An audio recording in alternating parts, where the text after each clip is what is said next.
Hi everyone, it's Deanna, Aaron, and Celeste, and you're catching up on this week's episode of Two Brunettes and a Gay on the podcast.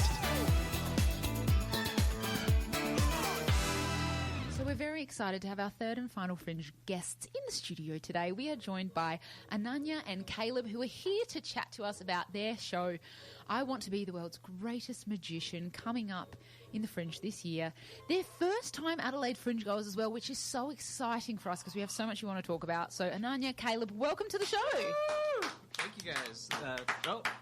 Thank you guys very much. Yeah, we're very happy to be here. This is super new for us, and it's super exciting. It is. It's so exciting. Okay, so first question, which all of our audience want to know. Tell us about the show. What can they expect if they don't have tickets? Why are they buying tickets? What's going to be on offer? Yeah, of course. So it's a bit of a vignette type show, but it's not disconnected, right? There is a central narrative and idea behind it. It's basically themes of, like, there's these two themes that are underlying the whole thing. It all focuses around belonging in terms of the struggle of immigration, moving around America, Dubai, and the struggles that come from that, as well as belonging in the field of magic, right? Like, as an art form, it's very interesting and it has a long tradition.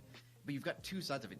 We've set some amazing magicians here who are very open. Yes. And then you also have something of a culture that can be a bit exclusionary, right? Yes. Almost like a boys' club. And kind of, following the thread between those two and exploring that idea largely through life events. Right, because like most of the show is purely autobiographical, based on my own life. I don't know if listeners can see me, but something They in can. this They can room. now. They will be able to. Not live, they can't see Not it. live, but yes, something in coming this room shortly. is not like the others, as they say, you know. When I moved to America for the first time, even though I've been doing magic for since I was 6 years old, it's almost like every room I'm in, I'm being treated as if I don't know what I'm doing. Interesting. Wow. And it's weird too because I write for one of the most prestigious magazines in magic, and some of the big magic historians in our field, like we're chums, we're good friends. Yes. Does that motivate you harder? It doesn't motivate me harder, but it kind of like it. I mean, I guess it does. It does motivate me harder, but it also kind of makes me do crazier, stupider things. I tend to want to be louder, but at what point are you like performing your cultural standing, and at what point are you like staying true to yourself? So finding that line is super important for me, at least with this show and all that. Absolutely. Okay, so let's rewind it back a little bit. Magic. Like, how do we get into it? When did you decide, you know what, this is a field that I want to go into and this is something that I want to do as a living? Yeah. Where does that begin? Okay, so this is a fun one. A lot of the stuff is answered in the show. Yeah.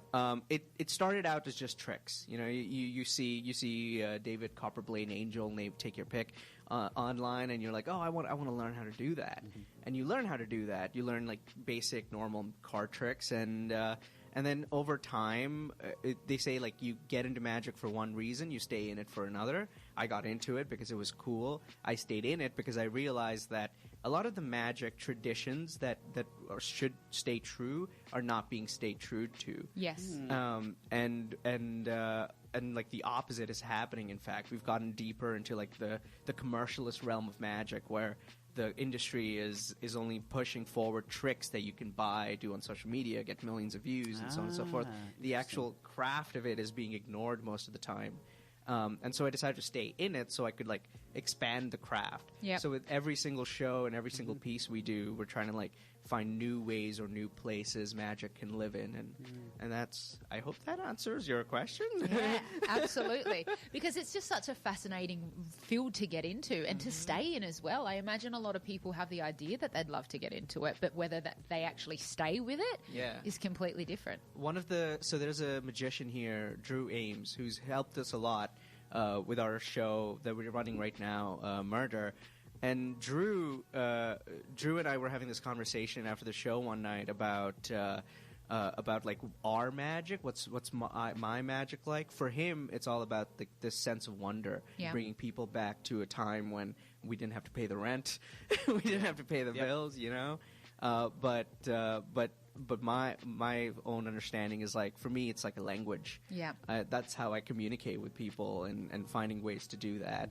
And so staying with magic, I think, is just a question of understanding, okay, what does that mean to you? Yeah. Because back in the day, it was, you're just a crazy person doing crazy things. Yeah. But now, like, we've gotten into the 21st century. You have an encyclopedia in your phone, you know? Yeah. Like, what does that mean to you today? Of course. Do you have a favorite trick that you do?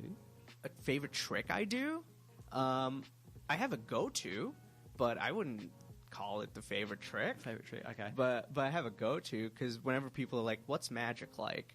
I just do that, and I give you an understanding of like, this is what it looks like behind the scenes. This is the true like craft of it all, Yes. not the sleight of hand, not the cuttings. Yes. Yeah. But you know, that's, I would say, the closest to my favorite trick. Yeah. Yeah. Awesome. Okay, so we also mentioned at the top of the show that this is your first visit to Adelaide and Adelaide Fringe. Tell us I don't know how long you've been here, if you've been here a week, if you just got in here a few days ago, but tell us, what has your experience in Adelaide been like so far? Oh, it's been absolutely lovely. Like, people here are so friendly. I mean, we get the advantage of being here with Fringe, right? So Yes. we've been warned that this is the busiest time. Absolutely. You get all the And the hottest time. And the and the hottest. hottest time Yeah. with all the crazy characters coming into Adelaide, right? But I mean, our experience has been absolutely fantastic so far. I mean, I love to see, I'm UK, so any Fringe is great. Love seeing the artists, love seeing all the different performers out there.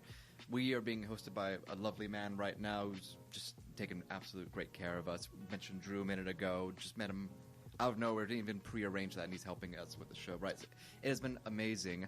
For me, like, the culture almost seems a bit of a blend of like some of the best of America, Yes. and the best of the UK. Yeah. Kind of like Put together. molded together. But importantly, the best bits, not the worst bits. Of Yeah. the Yes. Love that. Okay. Well, that could be the next Fringe show. Might be a bit of fun. Yes. The worst bits of magic. Yeah. Actually, side note, do you hate the person that used to reveal the magician's secrets back in the day? Oh on my God, TV? we were talking about this the other day. I have a complicated relationship with that because a lot of magicians lost their own jobs because of it. Yes. But I also think there's something very interesting about almost forcing innovation in magic. There's, oh my God, I'm gonna piss off. Oh, I'm gonna make some You people can very swear. Yeah, oh, go okay, for sorry, it. Good. Good. Oh, good. Cool. Except the only swear word that you can't say is F. Okay, We're on that page, good. yeah. Great. I will. Oh my God, I lost myself there for a second. Yeah, so I'm gonna piss off some magicians about this, but I think like there's this idea in magic that secrets are finite, but that's not true at all. We're doing like a couple tricks in our show that are very traditional looking, like have been done before, but we're doing it in completely different ways. You know, we've made some very dangerous tricks very, very safe. Yeah. And so when the masked magician is concerned, I was kind of happy and upset at the same time. Upset because, you know, people lost their livelihoods to an extent, and happy because it kind of forced some kind of innovation, and that's kind of cool. Yeah. You know, I think. Yeah, absolutely. Okay, now before we let you go, we've got some rapid-fire questions. We ask all our guests rapid-fire questions because it's a bit of fun. We call it the Fringe Test for the Fringe Fest. Yes. Aaron actually came up with that name in the last interview that we did. Yeah, so when literally. he says we call it that, we've called it that for about 20 minutes. Yeah, literally. Okay. Heckler, destroy or befriend? Befriend. Oh, good. Friend the heckler. Befriend. We had to do that last night, actually. Really? Did you have a heckler? What happened? We had like 15 lawyers come in. 16 lawyers come in. You're saying the lawyers were hecklers? I know, shocking. Which is useful because we even have a line calling out lawyers in the show. Oh, that's stress that that's a where bit. they went. That's why they went for the jugular. Yeah. No, it was good. They come in bringing energy. They want to be hecklers. We use that, essentially turn it on themselves. We're like, okay, build the energy with the rest of the Yeah. and get the rest of the audience on our side if you act up a little bit too much, Did, right? you, did you make them disappear? No. Not this time. Not this time. But if they come back. If they come back. Standing ovation or roaring laughter? Easy, roaring laughter. Oh, there you go. Yeah, because that's how we know you're having a good time. You know, that's immediate feedback. Yep. Yeah, we prefer that. Yep, It's okay. natural. Now, we've asked everyone this. After party or straight to bed? Straight to bed for me, after party for him. There you go. That's our first straight to bed, Aaron. I'll show you the town. I'll break your fringe virginity here. It's going to be great. I have a day job working in a school, so I'm usually up in the mornings. Yes. Oh, wow. So Morning routine person like me. routine. I'm up okay. at 4 in the morning most days. Yeah. Jeez, that's an early start. Yeah, Wow. staying up till 9 or 10. I'm an old man. I'm like, it's time to go to bed, get my tea. But you're a fabulous looking man. You're both so stylish. Thank you. And I'm Appreciate that. getting a bit of Benny from ABBA kind of vibes going on here. Yeah, this is Thank looking you. I gorgeous. appreciate that Yeah, very much. yeah. Mamma mia. I just thought I'd throw that out to our listeners to, entice them even more so. Like, you've got the come. great act, but you've also got very good looking men in the act. Thank you very much. That's very kind of you. Oh my god. Pre-show ritual. Pre-show ritual, look into the mirror and just go, world's greatest magician, world's greatest Yes. magician, world's Manifest. greatest. Love that self-talk. Love it, the motivation. And final question, what's on your Fringe rider? Rider. Yes. You know the thing that you tell people that you want in your dressing room? I mean, like, the stars, like, the celebrities. I want only green M&Ms or, What would be on your Fringe rider? Peace and quiet. Oh, then don't have Two Brunettes and a Gay anywhere near your dressing room. I'm gonna disagree. A bottle of Jack Daniels. Oh! You're Aaron's kind of guy. So we can day drink together and we'll night drink together. Yeah, there okay, you go. perfect. His done. day's sorted. Sorted. Okay. That'll be good Can fun. you tell our listeners where they can find your show, where they can follow you, where they can get tickets, all the things? Absolutely. You can follow us on Instagram, either at Supernatural Hangover or at Annanya George. Caleb doesn't use his Instagram often, otherwise I'd plug that as Come well. on, Caleb. Can we just wind that back? Supernatural Hangover. Yeah. That is a fabulous title. I Thank love that. you. Supernatural Hangover. I've had a few of those in my lifetime, and usually at Fringe. Oh, cool. Yeah, that's the idea. But you can find. So we're doing 2 shows throughout the Fringe season. The first is Murder the Magic Show. Yep. We've got 2 more nights left, which is tonight and tomorrow night. Yep. At 7:20 p.m. at Fool's Paradise, and the second one's I Want to Be the World's Greatest Magician, Yep. which opens on March 10th to March 22nd. Yep, end of the Fringe run. At Tendania Theatre. Yeah, that's right. Yeah. Excellent. So there you have it. You know where to get tickets. Fringe Ticks, go and get them. Fantastic magic by the sounds of things. We definitely want to get along to your show and see what it's all about.